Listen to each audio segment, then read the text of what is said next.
Robert Schumann lived from 1810 to 1856, and, although he had a longer life than Schubert, he lived only into his mid-40s.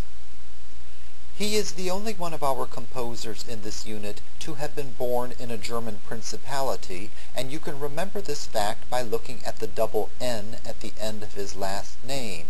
Johann Sebastian Bach, who also has a double N at the end of one of his names, also was born in a German principality, so it should be easy for you to remember that Schumann, with a double N, was born in such a country as well.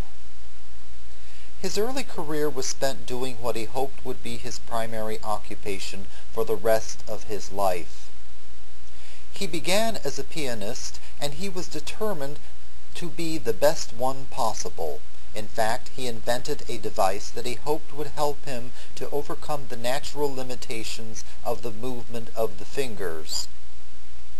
He succeeded, however, only in crippling his own hands, and thus he ended his career as a pianist.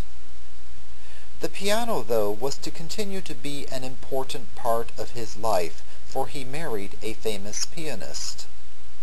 He wrote a number of works for his wife, Clara Wieck, who was considered to be one of the best pianists of her time.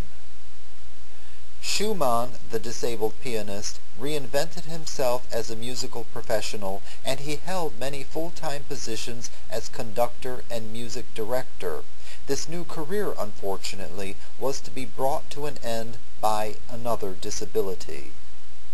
Toward the end of his life he began to hear sounds, then voices, and eventually he became insane.